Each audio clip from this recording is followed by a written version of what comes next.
Number one is posture. What I'd like to talk about first is how we're going to align our body in a correct posture so that we can dance in a balanced form from one foot to another. First of all, I'd like you to think of 4 blocks of weight. Number 1 will be your head, 2 your shoulders, 3 your rib cage, and 4 your hip girdle.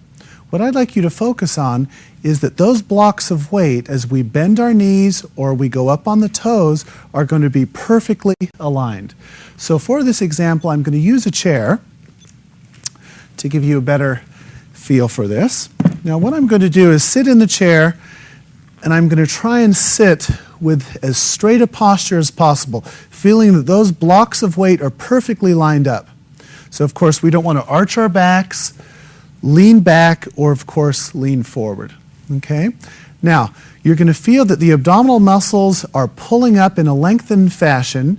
Now, to give you a greater sensation of those abdominal muscles pulling up, I'd like you to place both feet out ahead of you, crossing the feet and feeling as though those muscles are working in terms of pulling those blocks of weight in a lengthened position. Okay?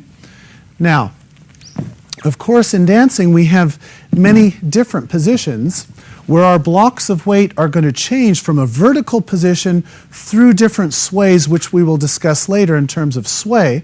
But what will happen is through these different angles, we want all those blocks of weight to still remain in a lined up position. So again, we have head, shoulders, body, and our hips. So whether we are in a lowering position or an elevated position, we want to feel that those points are all perfectly lined up.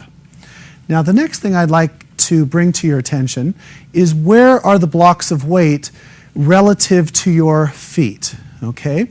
Now I'd like the camera to just focus down on the feet, if you will. If I go up on my toes, you'll see that there's a crease across the ball of the foot area. So when we're in an elevated position, my weight, of course, is centered over that position. Okay? Now when I come down through the whole of the foot, my weight must transfer back to the center of the foot, to the heel, so I have a more evenly distributed weight through the standing leg. So quite often what happens in terms of our blocks of weight is that when we're up on the toes and we come down through a lowering position, we keep our blocks of weight too far forward and we start to pitch forward. So we want to understand that even though we're lining up those blocks of weight, that relative to our feet, we want to transfer the weight back to a different portion of our foot to remain balanced and, of course, upright. And that is your basic posture.